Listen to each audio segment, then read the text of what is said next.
it's Cool Engines again. I'm Christine. Mark here. And we're here to watch the last episode of Chernobyl. I haven't cried yet on this. I've been more angry than anything on this show. Well, you teared up a couple of times. Yeah, a couple of times. All but right. I haven't full-blown cried like I did with When They See Us. So, but it has upset me a lot, this show. This true story. We're based on a true story. Yeah. Man. It's rather depressing. Some stuff. But things were covered up by the state, and people suffered a lot for it. So their own citizens.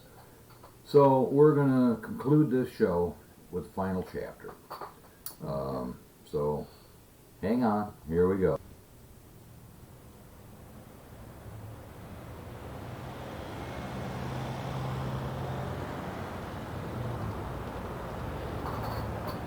Well, this is afterwards, 1987.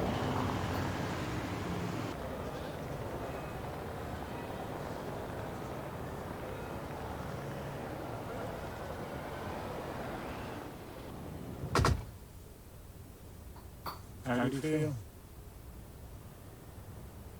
You went to the doctor yesterday. How is your health?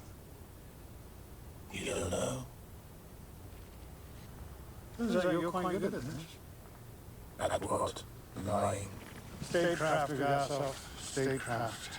The West is now satisfied that Chernobyl was solely the result of operator error, which it essentially was. We have you to thank for that, and we intend to. All right, Jarkov. I understand my duty to the state. You gave us assurances. The reactors would be made safe. It's been months. No changes have been made. No changes even discussed. First, the trial. Once it's over, we will have our villains, we will have our hero, we will have our truth. After that, we can deal with the reactors.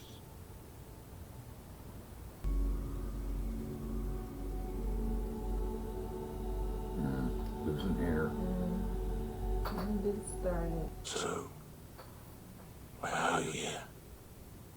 Because I'm brutally stubborn, which you were hoping for.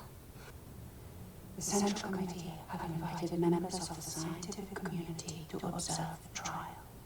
Our colleagues from Kachatov, from Srednash, from Minenergo.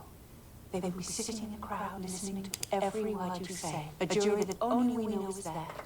And when your testimony arrives at the moment of the explosion, that is when our jury will finally hear the truth. You told me to find out what happened. I spoke to dozens of people. Every word they said, I wrote down. All these books. These are the ones who are still alive. These are the ones who are dead. They died rescuing each other, putting out fires, tending to the wounded. They didn't hesitate, they didn't waver. They simply did what had to be done. So have I. So have I. I went willingly to an open reactor. So I've already given my life. Isn't that enough? No, I'm sorry, but it is not.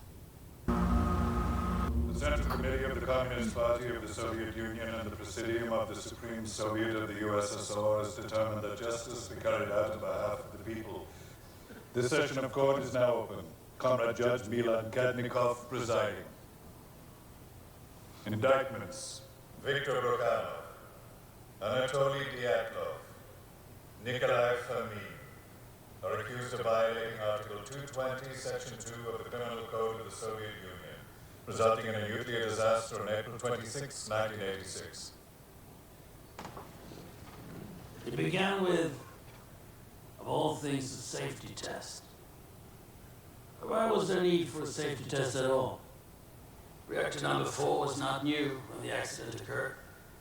In fact, it went into operation on December 20th, 1983. And 11 days later, on the last day of the year, Plant Director Viktor Brukhanov signed this document. certifying the completion of the construction of the reactor. Valorous labor. Comrade Dyatlov was given an order of the Red Banner. Basically, here they're throwing people under the bus. Other work was not finished. They're trying to. And this document was a lie, measured to see if it's enough to power the pumps. The science is strong, but a test is only as good as the men carrying it out. And the first time they tried, they failed. The second time they tried, they failed. The third time they tried, they failed. The fourth time they tried was April 26, 1986.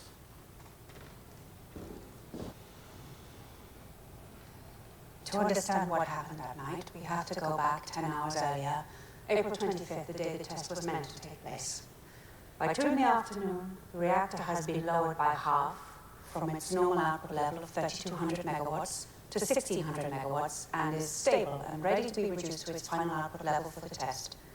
Power grid officials in Kiev say that they cannot afford a further reduction in electricity until after midnight. They are asking for a 10-hour delay. This is the first critical moment, the first link in the chain of disaster. Competent management would have insisted on cancelling the test. These 3 men allowed it to proceed. Is it too much to ask that you all know what you're doing? Well, Yes, absolutely. Oh my God. Stanchuk, Yes. Kirschenbaum, And I've reviewed. getting We only just upset. found out here. There, review it. Or you can just do what I tell you. I think even you, stupid as you are, can manage that. Wow. Well, let's go. Sorry, I'd walk out.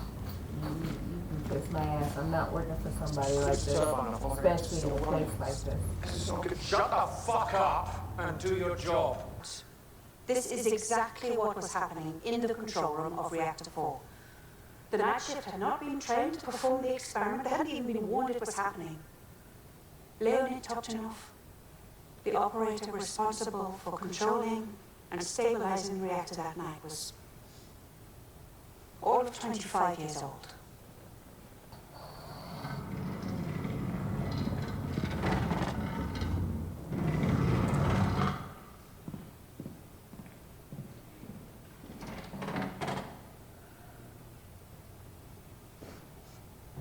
All the operators do is maintain balance.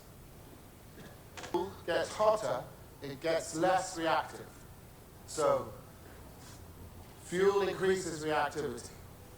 Control rods and water reduce it. Steam increases it. The rise in temperature reduces it. This is the invisible dance that powers entire cities without smoke or flame. And it is beautiful when things are normal. If you can't understand how a stalled nuclear reactor could lead to an explosion, I don't blame you. After all, you don't work in the control room of a nuclear power plant. But as it turned out, the men who didn't understand it either. Comrade Pamyat interviewed everyone who was in the control room that night. They all told the same story. I knew what Dyatlov ordered was wrong, but if I didn't do what he said, I would be fired. Leonid Topchinov, one day before he died. No one ever thinks it's going to happen to them. And here we are.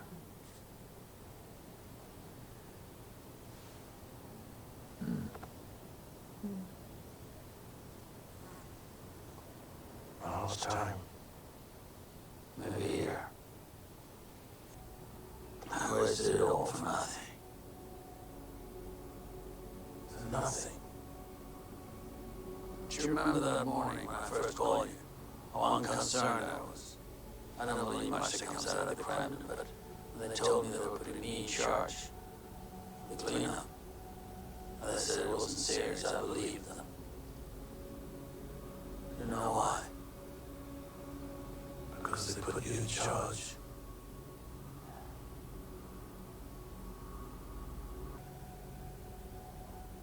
Who else could have done these things? heard me, they listened to to you. remedy their mistakes.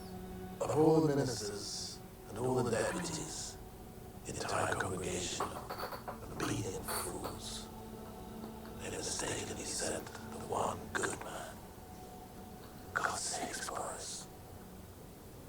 You were the one who mattered most.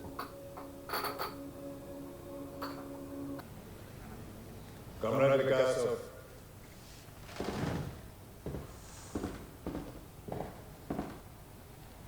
The time is 38 past midnight. The reactor is nearly shut down. The operators of reactor 4 are locked on a path that leads directly to disaster. There's no way to turn back. They do not yet know it, but the dice can't. Based on the absence of sufficient control rods, the computer is recommending that the reactor be shut down.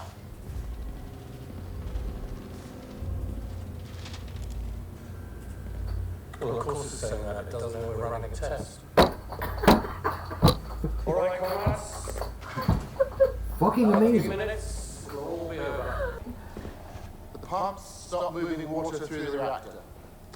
Uranium fuel is now unchecked by fresh coolant, unchecked by control rods. The balance immediately swings in the opposite direction. In less than a second, reactivity increases.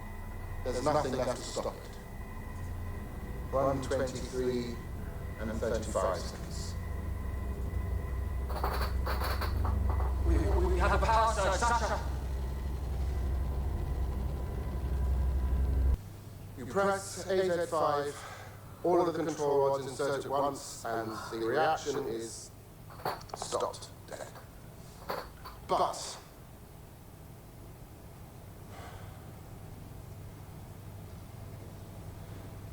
What are you waiting for, Lucasso?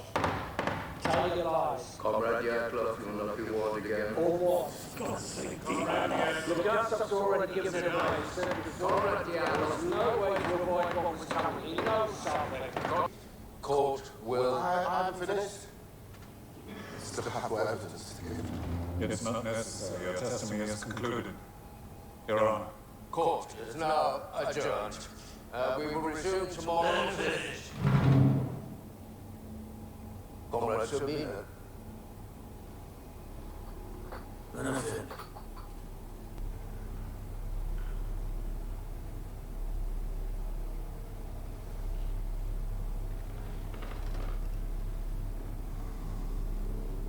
Dyatlov broke every rule we have. He pushed the reactor to the brink of destruction. The shutdown system had a fatal flaw. At 1:23:40, Akimov engages AZ5.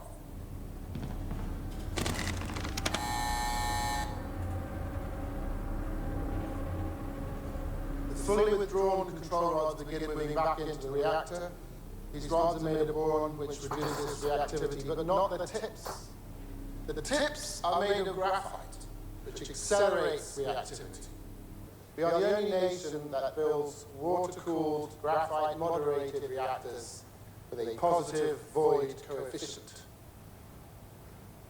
It's cheaper. Oh. The graphite tips are fixed in position, endlessly accelerating the reaction. Chernobyl Reactor 4 is now a nuclear bomb. 1:23:42. Perevozchenko looks down on the enormous steel lid of the reactor and sees the impossible. The control rod and fuel channel caps, which each weigh 350 kilograms, are jumping up and down. Oh. Oh my He God. runs toward the control room, but there's nothing he can do to stop what is coming. 1:23 and 44 seconds. Oh, I'd be The steam burns all fuel channels apart. We do not know how high the power went. We only know the final reading. Reactor 4, designed to operate at 3,200 megawatts, went beyond 33,000.